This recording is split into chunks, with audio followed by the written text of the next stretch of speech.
Hello, everyone. I'm Colleen Vanderzyden, and I'm hosting Creating an Inspired Life. And I'm really happy to be here with you today. I hope you are almost ready for Christmas, have everything done that you need to get done. And if you don't, well, you have tomorrow and the next day, and that's it. Now, today, what we're going to do today, I have a great plan for tonight. As you know, my passion is to create an inspired, unique life and help you create that as well. And I do it in lots of different ways. I'm a spiritual life coach. And as a life coach, I help people take steps to change their lives. And it can be profound and exciting. And I'm also a medium, so I connect with our loved ones on the other side and see what they have to say to us. And I love doing that as well. And if you want to know more about mediumship or coaching or any of those things, you can visit my website, and I have all sorts of information on there. And a shortcut to my website is psychicmediumcolleen.com. And you can find whatever you want on there. There's so much information there. Now, today, what we are going to talk about is how to be happy. And I have to back up a little bit with this as to why I came up with this. I tried some other topics in my head I thought I might want to talk about, but they just weren't working out for me. And the other night I was talking to some people, and they asked me what I was doing with my life, basically, since I had retired from my teaching job about half a year ago. And I told them, I do some lectures, I teach some workshops, I do some coaching with people. And then I said that I was a medium. And right away, I could see this come right over their face. I could see the judgment there, and I could see the disapproval. And I really didn't care. But what it brought to my attention was that the importance of knowing who you are and being able to stand in that power, accepting who you are and being that. So that when you want to do something, you want to say something, you're being true to yourself. And so when I told them I was a medium, it's true, but I wasn't about to stifle myself and suppress that because of their religious beliefs or whatever it was that caused them to judge me. And as I started thinking about this more, I realized that the more aware I became of who I was, the happier I was. And I thought, well, that's interesting. So when you think about this, have you ever had the experience of someone judging you? And I'm sure you have, because I think everyone has. But what happens sometimes when people judge us is we start changing ourselves. We start acting in a different way. We start trying to be a different way to meet their needs and their expectations, that we're not doing things to satisfy ourselves. We're trying to, do some kind of game with another person. And sometimes what happens is we actually judge ourselves as well. We look at our actions, our behaviors, and we think that we're not meeting some standard of acceptability in society or something. And when we do things like that are not reflective of our true self, because if it were reflective of our true self, we would be doing much better. Trying to please somebody else is not what our true self wants to do. And what happens when you do that, trying to please somebody else, is you start having this conflict within yourself. And with this conflict within yourself, your true self is saying, no, that's not right. And your society self, or whatever we want to call this, starts to get a little bit unhappy and dissatisfied with life. And you may not know why, and it may be because you're not following your path. And what you want to do, instead of judging yourself, is just to learn about yourself. Make changes if you need to, but accept who you are and be your true self. And that would be you living on your terms, not somebody else's terms. And this means also that if you're doing that, you're going to be happy. You're going to be happier anyway. No one else is going to make you happy. You can be with someone, a partner, a friend, whatever, and be happy, but they're not making you happy. You make yourself happy. And when you become responsible for this, recognizing that you have the power to make yourself happy, you'll start to look at yourself in different ways, and you'll start to see if there are ways that you can create your true self or figure out who you are. So what I want to do is, if you're unhappy with your life, I only have so many minutes tonight, so I can't go on and on for an hour or something. So I'm going to give you a crash course in finding out who you are, what your best self is. And I'm going to just talk about three things so that you'll remember them. The first one is self-love. Are you taking care of yourself? Are you loving yourself? Are you showing yourself compassion? Are you taking care of your needs? Or are you self-critical? Are you putting yourself down? If you're doing those things, you're putting yourself down, then you're not showing yourself love. You're not honoring yourself. I told somebody the other day to come up with 100 things that he liked about himself. It can be anything from he has nice hair to he's a very kind person, or he's a hard worker. He puts everything into whatever he does. It can be anything at all. It can be that you're a good dresser, whatever. So when you do this, when you look at 100 ways, 100 things about yourself that you really love, it's showing yourself the greatness you already have within yourself. It's showing yourself the parts of yourself that you value. And when you value yourself, you're showing yourself love. And getting to know yourself is really one of the first steps to getting there and getting to be more happy. Something else with self-love is to recognize what you like to do. What do you like to do? Do you have interests? Do you have hobbies? Sometimes we get so busy, we don't have time to do things we like, and we forget about things. Sometimes we do things because somebody else wants to do them, and so we're being nice and we're being kind, but then we forget about ourselves too. If you're finding that you don't really know what you like, or you can't think of interests or hobbies that excite you, think back to when you were young, because when you were young, you probably had some interests. Maybe you thought you wanted to paint or something like that, and you haven't done it since you were 7 or 8, and think, maybe I would like to try painting again. So that might help you come up with some ideas. So the first step to finding out who you are is self-love. The second one is thoughts, paying attention to your thoughts. What's going on in your head? Are you telling yourself all the ways you failed? Are they all negative thoughts? Do you tell yourself you're worthless, you're stupid? Your thoughts actually do create your reality. And when you notice that you're having some negative thoughts, shift your perspective. Just take a break, stop, shift your perspective, and let go. What happens is when we have negative thoughts about ourselves, our emotions get attached to it. So we may feel we did something wrong, and then we start berating ourselves and telling ourselves we're stupid or whatever it is. And so what you want to do is replace those thoughts with something that's more positive. So instead of saying something like you're stupid, say you're worthy of living your best, happiest life. I am worthy of living my best, happiest life. If you catch yourself saying things that are negative about yourself or your situations, substitute those thoughts with something that's more positive, inspiring, and empowering. The thoughts are what's creating your happiness and unhappiness. The third thing you want to do is to check your actions. You want to do something. You want to create what you want. If you're lonely and you don't have anyone around you, you need to take some kind of action to change that. So take a class, go volunteer somewhere, go to church.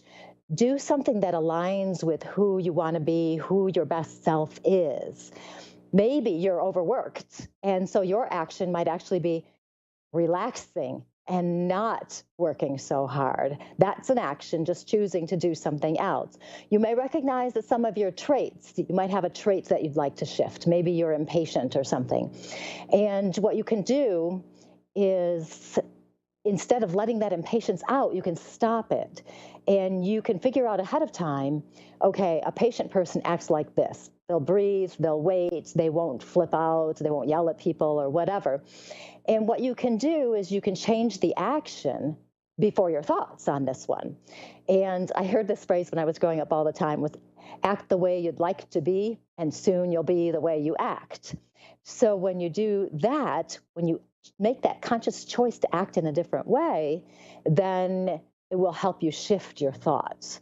So these three things in my crash course here, finding out who your best self is. The first one is loving yourself, living as your true self. What do you like? Who are you? Who do you want to be? What's the great parts about yourself? The second one is your thoughts. Pay attention to your thoughts. If they're negative, substitute. And the third one is take some action. Because if you take some action, you're making that step, that final step, in a conscious effort. If you're choosing to be your best self, and some people don't, and that's okay for them, but if you're choosing to be your best self, you will be happier. You're taking responsibility for creating the life you want to have. You're not letting it just go by. And without taking that choice and making that choice and taking that responsibility, it will be hard to move forward. But if you think about it just a little bit, just a little, it's not even a lot, it will pay off and you will be happier. I can guarantee it because I've seen it with so many of my clients. It's getting to know yourself does make a difference. And that is my empowering coaching tip of the day. And you can reach me at psychicmediumcolleen.com. And on my website there's all that information I was telling you about before on coaching, healing, mediumship, all of that. You can also sign up for my mailing list. And if you sign up for my mailing list, you get a free meditation download. I don't send out emails very much because I can't stand when I get 10 in a day from somebody. So at most it'll ever be is once a week. So you can sign up for that. And I also send out emails with coaching tips and things like that in them. So you could, one more thing, you can also reach me at Facebook, Medium Coach Colleen Vanderzyden. So now what we're going to do is we're going to move on to our first caller, who is Darcy from California. Darcy, how are you today? I'm doing well, thank you. How are you? I'm doing quite well, quite well. Do you have something in particular that you're wanting to talk about tonight, or more general? Is having a baby a good move for me? Okay. Let's see what we got here. Okay. And now I always like to touch in with someone on the other side to see what they have to say. As a medium, I like to do that. And I do have a woman here who does want to talk about that. She's talking about what a good mother you would be. Okay. Are you expecting now? No. Okay. Because she's talking about you and about what kind of mother you will be. Because she says, do you have some fears about how it would all work, with your life and what you do and everything? Wait, what? Okay, let me rephrase that. Do you have some concerns about what you would do, how you would fit a baby into your life? Because she seems to give me a little bit of a worried sense, but it's a worried, like, I'm not really sure what I would do and how it would work. Are you concerned about that kind of thing? Yes. It's like the balancing of life. I currently have a son, and he's my first, and he has Williams syndrome. So to me, I'm a little scared to have another baby just because I don't want it to be special needs. And if it is, what can you call normal? But without special needs, then I don't know how I just want to be the best and love them both the same. Right. I'm afraid I will love more than the other. You definitely would not. I can guarantee that you would not do that. Which the impression of this woman, I didn't even try to describe her to you or to place her or anything, but she feels very grandmotherly. But when she talks about you, she tells me, you're obviously very responsible and all of that. And she tells me that it wouldn't be a struggle for you, and you would be surprised at how you would feel and how you would be able to make everything work. Yeah, part of it too is because you are responsible and because you are someone who does want to be your best. You do want to do the right things. You might feel as though you're weighing it a little bit too much in your head, you're thinking too much and all of that. I do understand. She's telling me you have talked to a doctor about the genetic, what's the word I want? Coming through the family. Have you talked Sorry, you about were that? breaking up. I'm on my cell phone. Oh, okay. I wondered if you had talked to a doctor about the chances of having another special needs child or anything Yes. like that, if there was a genetic trait or something. Well, if it was with the same father of the first child, then there is a 50-50 chance. But this is not the same father, so. Okay. Okay. So, because, okay, I wanted to make sure because she was telling me that it sounded like you had gone to somebody and had talked and gotten some factual information and stuff. Yes. This woman, when she's talking about you, she says you're actually quite competent at many things, not just being a mother, but you're quite competent and you know how to balance things out. She says the second child is I'm sure you've heard this by now too, is like 4 anyway.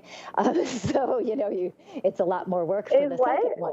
It's like 4 children because it's a lot more work the second time. You're still taking care of the first one and they're adding another one. And when she says that, she says not to be intimidated by those statements, those stories, because it's not going to be a problem for you at all. And she does lead me to believe you will have another one. So I hope that's good news because that's what she's telling me. Yes. Okay. The woman, is she related to me? I think she is. She feels very grandmotherly. And when she comes through, I do see a little bit of, I call it padding on her body. She seems to have a little bit of extra weight. She's not very thin, but she's not fat by any means like that or anything like that. But she just has a little bit of extra padding on her body. And she's somebody who, for some reason, she's showing me dishes and washing dishes.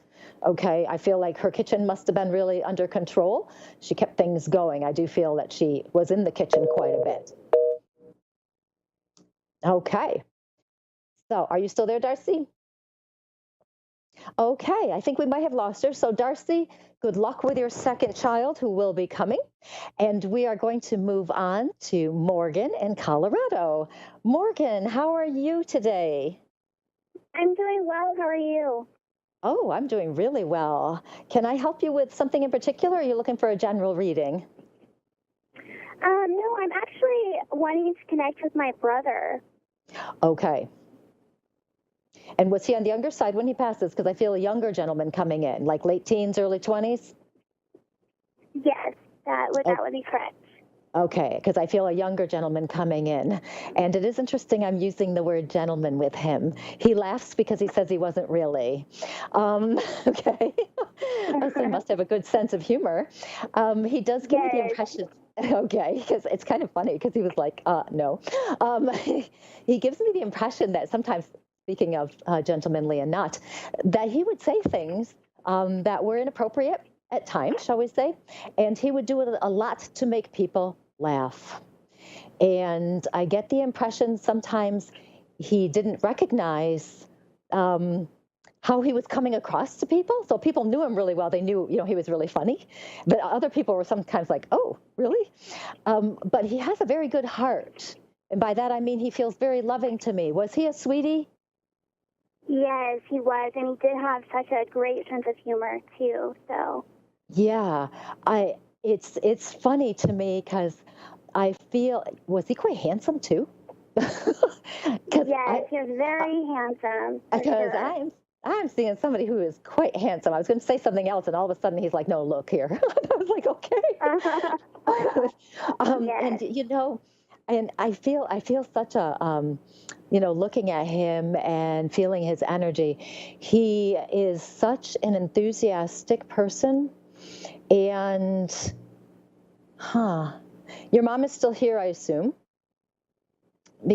Is your mom in the physical still here in, Yes. on the side? Because he's mentioning her, and he's telling me that she has come a far way since his passing. Has she been progressing well through this process? She has. I mean, she has her moments, but I think she's been really strong. It hasn't Yeah. been too long, so Okay. Yeah. this Christmas is going to be really hard without him. Oh, yes, totally. I understand. And he gives me, when he's talking about her, he's giving me such a sense of pride for her, because I feel as though she talks to him quite a bit, and he talks to her quite a bit too. And he has the best smile, I have to say, just a most wonderful smile. And he is very excited to, when he's talking about your mom, just very excited about this, because he's saying that she is getting better and she's getting happier. He says not to worry so much about Christmas and how that's going to go. Okay, there's something about the stocking. Okay, do you happen to know? He's showing me a stocking hanging that is his. Do you guys have his stocking hanging? You know, the Christmas stocking. I know that my mom has them for the grandchildren. Okay, because he's showing me a stocking. He's giving me the impression it's his. So I don't know what that is, but it seems as though when he's bringing that in, it's empty. Okay, and when he's showing it to me, and I don't work with symbols, so if it's an empty stocking, it's an empty stocking. Okay, and as he's showing me this, he's giving me the impression it's like an honoring of him, of acknowledging him being there. And Okay. and if it's true, if there is a stocking hanging somewhere that seems to be honoring him, he thinks it would be fun to put something in that stocking. And I don't know what he wants in that stocking. He's not telling me, but it's kind of like a surprise. Oh. Yeah. And yeah, we'll see if he does, though, because he may very well, because he's showing me putting something in there. And it seems as though it's happening soon, within, before Christmas, not on Christmas, but before Christmas, that somebody's going to put something in, and it's almost like somebody else is going to put something in, and then somebody else. And I don't know what this means. I am seeing paper going in, like messages, okay? I am seeing messages going in, writing, and he says not to forget the coal. Oh my gosh, he is really funny, because I know that he say? I'm sorry. That's okay. He's saying not to forget to put the coal in, and he's laughing. Oh, how funny! Yeah, he's laughing about it, because I can tell from this beautiful man that he is not somebody who would have gotten coal, So he just exactly. thinks he wouldn't have. I mean, he's just a wonderful person, and he's just laughing, and it's just kind of a joke. And he's also talking about the openness of everyone who talks about him. Okay, that people are talking about him, and he does talk about your family telling stories and everything. And he does want me to make sure I tell you, too, that he will be there for Christmas, okay? Now, June is popping into my head, the beginning of June. Is there an important date in the beginning of June? My birthday's in June, but my brother also passed away 2 days after my birthday. Mm-hmm. Okay, because he's mentioning that, and actually, he's giving me an early date in June, like June 5th, June 7th, something like that. So it's, I don't know, that area somewhere, as he brings that in. He wants to talk about you for just a moment, because he hasn't really done that yet. And he does want to tell you that he hears you in the middle of the night. Okay, he's hearing what you're saying to him. There's a lot of emotion coming through from him right now. Like I can feel the emotion coming through. He's thanking you because he says you've done a very good job about trying to help and trying to be very aware of other people's feelings. And he thanks you for that. He says you don't have to keep staying strong all the time. You don't have to do that. He says it's okay to express yourself and to let some stuff out, and that's okay to do. He gives me the impression he's quite intelligent, and I mean quite intelligent, that I feel off the charts intelligence, actually. And having that intelligence with the personality is stunning to me. I'm really enjoying him. And he says to make sure you recognize that you also have that intelligence too. He says you don't think of yourself in that way, and you don't realize how much you know, how smart you are as well. And he does want me to just encourage you with that. Are you thinking about going into some kind of a field, or are you in a field that is actually, what's the word I want, where you need to be really smart, something, medical or something like that, where you have to know a lot? Oh, yeah, I was actually considering that. It's been, something that's kind of been on my mind a lot lately. Yes, and when he's talking about that, okay, that makes sense, because he's going on about how smart you are and how you're not sure, you're not sure you believe it all the time. And he's saying, yes, you are, you can do this. And I get the impression from him that he's really encouraging you and supporting you and wanting to get you in that direction if that's really what you want to do, and that you are capable and more than capable, not just capable, but more than capable of doing this. So he does say that. I only have about a minute left, so I want to see just real fast what he says. Okay. He wants me to make sure that this is very important, of course, that you tell everyone that you talk to him, because he thinks that's funny. Okay. And because some people will be like, whoa, okay, that's weird. But he wants you to tell everybody you've talked to him and how much he loves you and how much he's still here with you. He's still here with your family. Okay. He knows what's happening. He's always here, and he's going to be there on Christmas and in all of everything. Okay, so he really, really wants everybody to know that, and he really wants people talking to him. He laughs. He's very, very happy. So I will leave you that with his love. He is a wonderful, wonderful person. Thank you so much. And is there any other messages that you might have for my mom or for my other siblings? No, just the ones he gave us, because they're going to cut me off in about 2 seconds.